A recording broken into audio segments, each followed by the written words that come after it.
Welcome to Native Bidaské, Native News Online's weekly spotlight on the people making news and leading change in Indian country.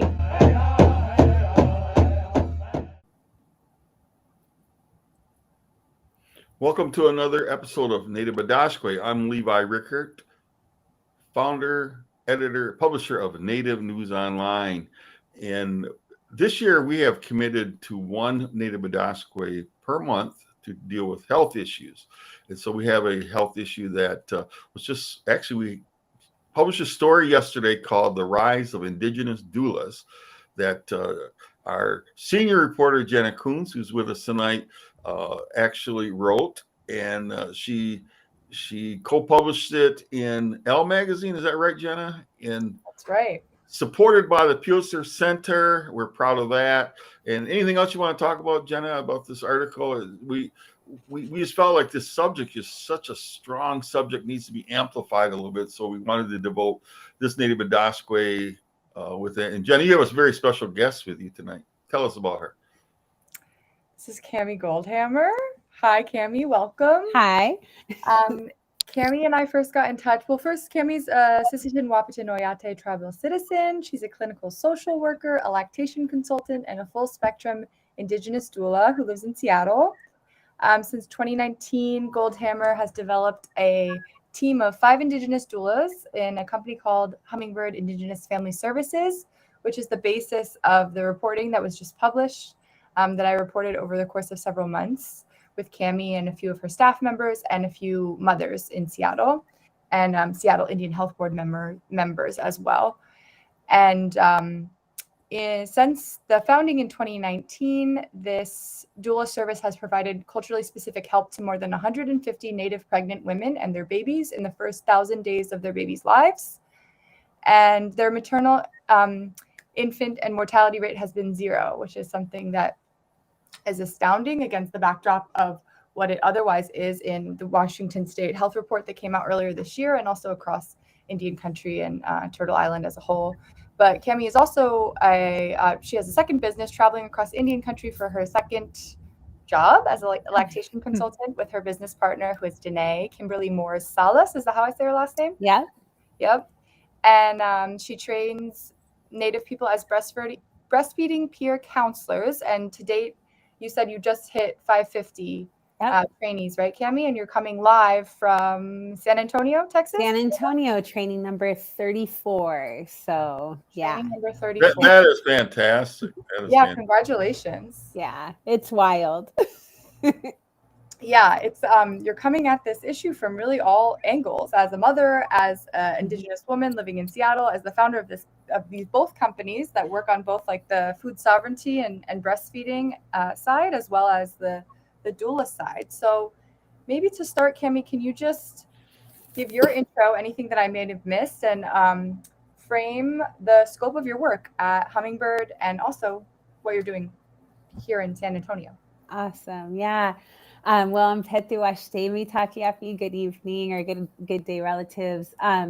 Yeah, I'm Camie. I'm Sisseton-Wahpeton Oyate, and I'm really happy to be here with you both and everyone who's listening. Yeah, I don't even know where to start, I guess, but at Indigenous Services, which is a nonprofit based out of Seattle, we are an organization that's really devoted to serving Native moms, birthing people, and their babies. But we always say like our focus is the parent. That's our client. That's who we're focused on supporting, because when we support parents, that allows babies to thrive, right, and gives them the ability to reach their fullest potential when their parents are loved and cared for. And so that's really our goal with our work. Thank you to our platinum sponsor, the American Dental Association, for making this live stream possible. So our mission is healthy Indigenous babies born into healthy Indigenous families, supported by healthy Indigenous communities. So we really are kind of looking at this at the micro level of just one-on-one support, one family at a time, but also looking at the role that we play as community members in caring for these families. And we do that through our doula program, which I'm really happy to talk about, which is our foundational program at Hummingbird.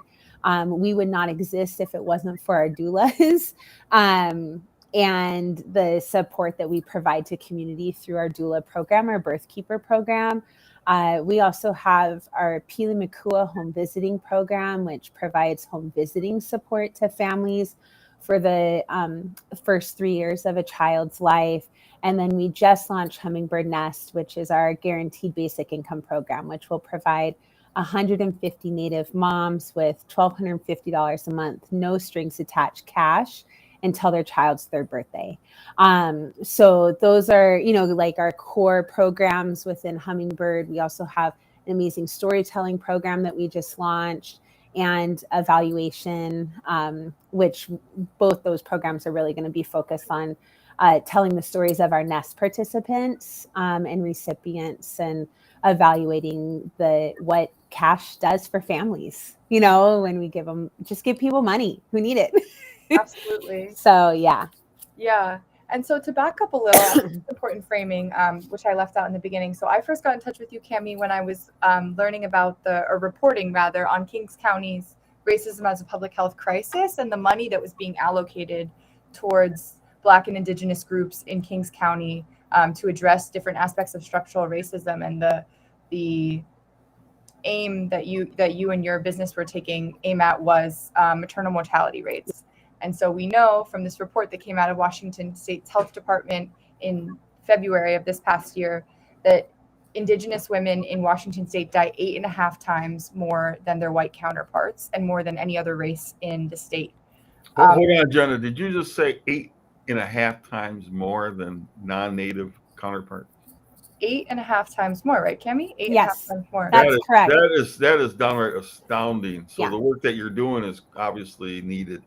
Yes. It's astounding. And so that was so astounding to me when I was learning about it and interviewing Camie for back when you were applying for the pool of money before you got the pool of money, which congrats.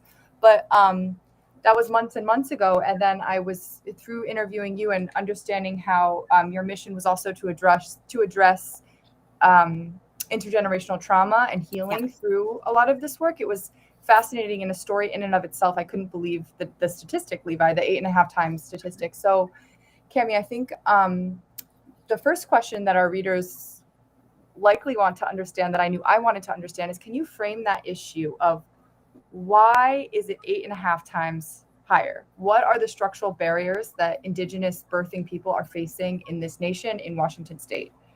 Yeah. I mean, there is so much that goes into it. The one thing that I really want to stress is that it's not the fault of Native mothers. Right. That's one thing that I can, that we know for sure. There's a lot of other contributing factors, but what we are often told from society, from healthcare providers, that we as Native moms are at fault for dying, right? We're too fat, we're too addicted, we're too, don't care about our babies. We don't engage in prenatal care. We don't, all of this stuff. And that's not it at all. And in fact, we see the exact opposite of that. And when we look at other communities who experience those same things, they're not dying at the same rate, right? And so that's why we need to look at the systemic barriers and the systemic contributing factors there. So, excuse me, and I'm getting over a cold, so still have a little cough, but some of the things that we see is provider bias. There is definitely an issue around racism. Within providers, we have when we look at providers, they are overwhelmingly not from the communities that are being, Native community. That's not who's serving us. There's a lot of providers that, again, it's not intentional. This isn't, we don't think that any doctor is out there trying to kill Native moms, or anything like that. But their bias, their intern, their the institution and the systems that they've grown up in, that they've been raised in, all kind of contribute to the way that they treat families, particularly moms of color. So we see, a lot of, issues around that, families or moms like not being cared for appropriately, not being listened to, not being heard when they are having issues or concerns. We see the exact same thing with our Black sisters that have very similar rates nationally, right? In Washington, there's much larger disparities between the Black and the Native Black and Native moms, but nationally, we're kind of, constantly like fighting for the bottom in those ways. But yeah, so that's some of the stuff we see. There's a lack of quality perinatal care. When we look at reservation communities, the distance that moms have to go for prenatal care to have their babies. They're often in small border towns where there's even more, maybe not implicit racism. There could be like explicit racism, where like moms aren't cared for appropriately there. So that's some of it. And then just in general, like the maternal care system is just really not conducive to anyone having babies. And I know that's something, Jenna, you and I have talked about. And I've said like most people's bar for having a baby is that they don't die, right? Like that's most people's standard of like, I just want to survive and leave with a healthy baby. And that's actually a really low bar. Like that's not a bar that we set for families. Like I expect our families all to live, but I also expect them to come out feeling whole, feeling loved, being supported, secure, feeling like they are the sacred beings that they are, that they just brought their babies down from the star world, right? Like all of these things. And that's something that most families aren't experiencing, even our white sisters, who, we have the highest maternal mortality rate in the world for a developing nation. And so it's not, it's not just Native moms, but of course those disparities exist and have to be acknowledged. So those are some of the things that we see in our program and the families that we serve. And it's pretty incredible what a little bit of support, can do. The other thing I do really want to point out with the maternal mortality rate is that in Washington state specifically, about 80% of maternal deaths are considered preventable. Wow. And about 30% of those deaths occur within the day after a baby is born and 42 days postpartum, right? 1/3 of maternal deaths occur in that time. And I always think it's really important to point out that most moms are being seen by their doctor the first time after they leave their hospital at day 45. So, just the way we have it set up, that people go home after having a baby are often isolated for a multitude of reasons. And then they're alone for weeks on end. No one's checking up on them. No one's making sure that everything's going okay. No one's bringing them good, healthy food. No one's bringing, giving, participating in ceremony for them, right? Like no one's really doing that. And that just leaves these moms in this place where they're really susceptible to death, like whether that's hemorrhage, suicide, overdose. I mean, those are things that are really important to talk about. So the doula program has really helped that problem, that astounding number, 8.5 times, which I will comment that so often as Native people, people are told, get over it. And that happened in the past. I guess my point is this is happening now. It's right now. Absolutely. So, all the bad things that happened to Native people were in the past. That's not true. It's happening now. Hey, tell our audience, for those who are not familiar with the term doula, what is a doula? Yeah. No, it's a great question. So a doula, the way we describe a doula, so I'll just first say like a doula, is, I believe the history of the word doula is it's a Greek word that is basically like an enslaved woman that like cares for another woman. So we've been working hard. So at Hummingbird, we call our doula program, we're birth keepers. That's our position. Like the position that we hold.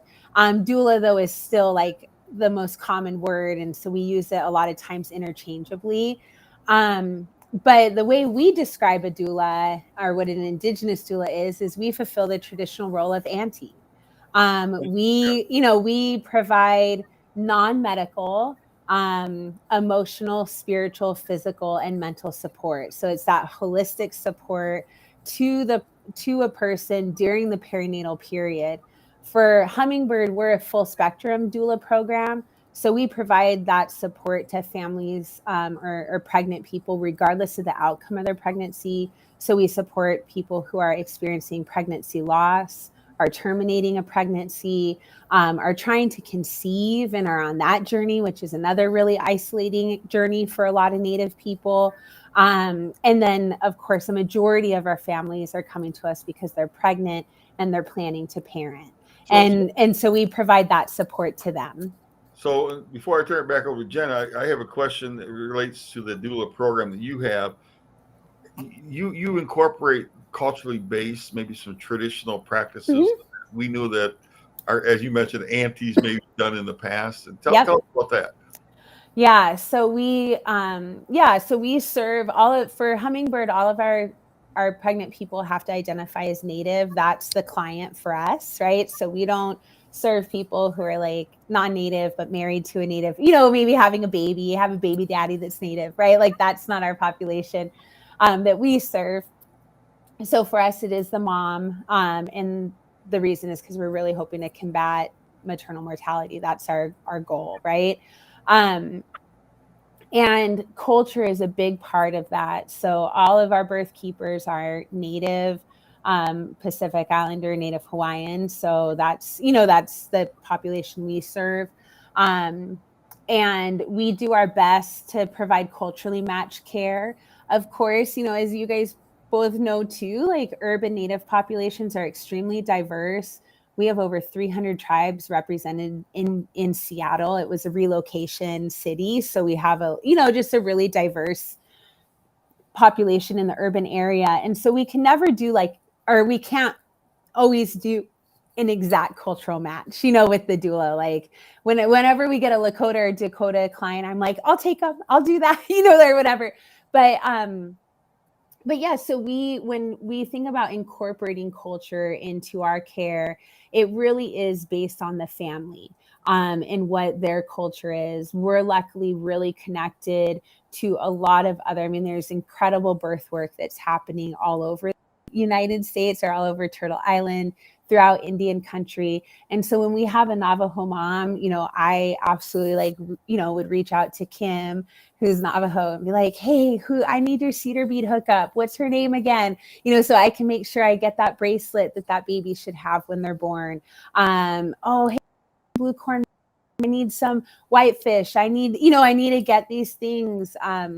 I need some white pine for pregnancy loss. There's just all these different things that we're going to do with families, but it really is family centered. Some of our families, that's not necessarily what they want. They just want someone that looks like them and knows their lived experience. They don't necessarily, they're not super tradition. That might make them feel a little awkward doing that. So we don't force that on folks.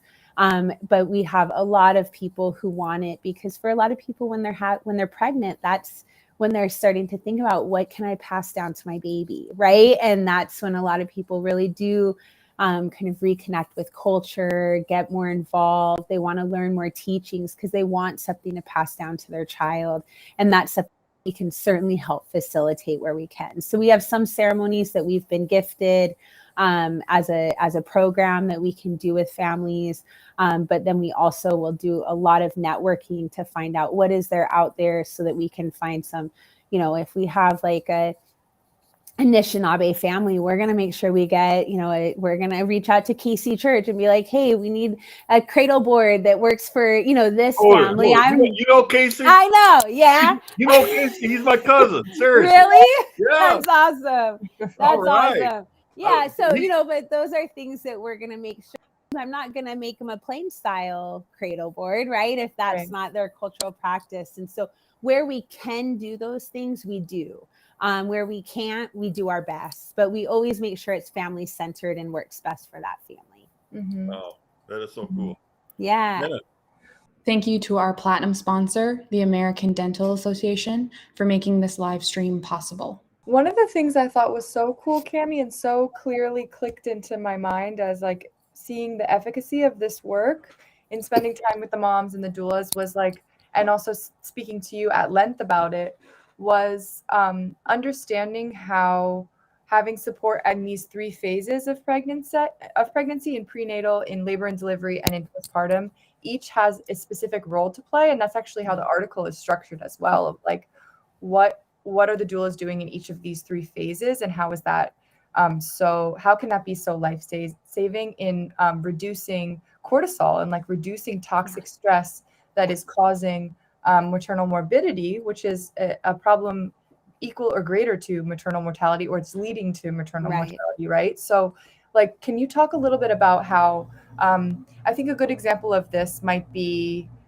Alana Harris, who is one of the women, one of your clients, and one of the characters in the article that specifically shared her very traumatic birthing experience that happened in the past 4 months with us, that Hummingbird classifies as a near miss, meaning it was nearly fatal because of the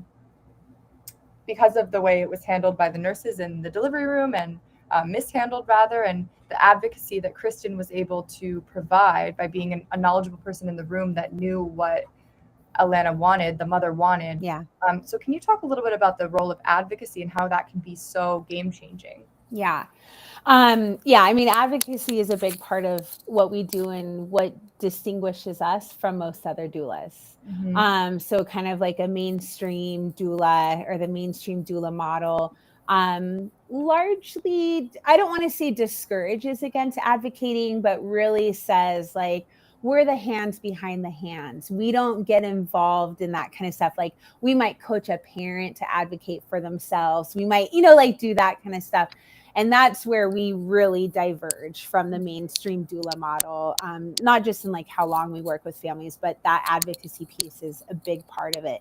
Because bottom line is, most of our families aren't safe to advocate for themselves in a hospital setting, right? I mean, they're already, I don't think I need to go into kind of like the historical trauma, and the impacts of like the mainstream health system and the power that doctors have over a family. And, again, most families just want to survive, and they want to get out of there with their baby. They don't want their baby taken away. And so there's a lot of fear with advocating for themselves, because they're afraid it'll look like, or be seen as like a negative thing that might get a CPS referral, right? And that's a very real experience for a lot of people. And so that's the thing that we can do, right? As doulas, as Indigenous birth keepers, we can be that person in between. We really see our role as protecting that space and protecting that family, and for this ceremony, right? And that's another thing that distinguishes us, I think, from a lot of other doulas, is that we see birth as a ceremony, and when we are there, we are protecting it, protecting that ceremonial space just as we would any other one, right? And so we may advocate directly with a provider. We may go out into the hall. We may, we're always going to do whatever the family wants us to do. But for a lot of people, they just don't feel comfortable. They don't feel safe doing it themselves. And for most of our moms, they're in freaking labor, right? Like, that's the last thing that you're There's other stuff going on. Oh, there's so much other stuff going on. Yeah. They are the most incapable of advocating for themselves when they're in labor, right? And so it is the responsibility of the aunties to do that, of the community to do that for them. So we do our best. We also work really hard to build good relationships with the providers. We don't always go in there all like Russell Means, like, let's do, like, It's it's like, yeah, we're not trying to like constantly create fights or anything like that, because bottom line is we want this to be a good experience for the family, right? So we're not going to make it about ourselves and our own fight. So we try really hard to build good relationships with providers, with the hospitals. A lot of the hospitals in the Seattle area know us. They know Hummingbird, and they know what that means when someone has a Hummingbird doula. And, our hope is that, and I think a lot of times we see this, is that, and sometimes it doesn't happen, but that our families are cared for because they know, oh, they have a Hummingbird doula. Like, this isn't, they're not just alone, right? Where someone's going to stand up for them. And there's lots of times where the doulas, will call me afterward when something, doesn't go great. Right. And they'll say like, hey, this happened. And then I can call the provider, I can call the hospital, and I can start to kind of like talk something out, build that relationship, and make sure it doesn't happen for someone else. Well, Camie, talk about that Jenna mentioned that the 40-day postpartum, that what can health systems, what are the gaps, what are you guys doing to help reverse those astounding numbers? So so I mean, one of the biggest gap is that most people, assuming they use a hospital-based OBGYN, which is where a majority of people deliver their babies, or whom a majority of people deliver their babies with, they won't be seen for 6 weeks postpartum. That in itself is egregious and unacceptable to me. So one thing we could just do straight out the gate is see families more often, right? But we also don't want families getting in the car and driving to the hospital and like going to a clinic where they're going to expose their baby to illness. They're maybe going to miss a breastfeed, right? Like things like that, because they should be home recovering. And that's where the doula comes in, is that we are kind of like that set of eyes, and we do pretty intense support in the first couple weeks after a baby's born. We're talking like 8-12 hours a week that we're with that family. So we're doing like 2 to 3 4-hour visits in the first week or two after the baby's born. And then that starts to taper off as the baby gets older, and that risk is reduced, right? As they get older. So, being in the home with the family makes a huge difference and is really protective, because we're able to kind of see if something's off. We're there to answer questions. We're much more accessible than a nurse's line, like, hey, I'm passing some pretty large blood clots. Like, this is what it looks like. And we can be like, yeah, that's not okay. We need to go to the hospital, right? Like, those are the types of things that we should be able to do, where most people are left alone to figure that kind of stuff out, right? And they're given these like arbitrary things to be aware of that most people are like, I don't know what that is. That the size of a golf ball? I've never seen a golf ball. I don't play golf. Like, I don't know, like that's the kind of stuff people are told, right? So that's one of those protective factors that the doula can provide. And and just in general, home visiting is really protective as a model, because you're in the home. The other thing is that it builds trust, and that's kind of getting back to Jenna, what you were talking about around like the importance of providing like prenatal care, labor and delivery, and postpartum care. Is we spend a lot of time with families, right? Like, this is the thing, is we got to where we are. Our rates have gotten to where they are over the course of hundreds of years, and this is not something that's going to be solved overnight by just, like, oh, let's have people come back at 2 weeks postpartum. It doesn't work that way. Like, this is the long game, and it's really about putting an effort in providing consistent quality care to families, and that builds trust in them, so that when something is off, they'll call us, right? Like, they don't keep it a secret. They're not ashamed to tell us what's going on, because they know we love them.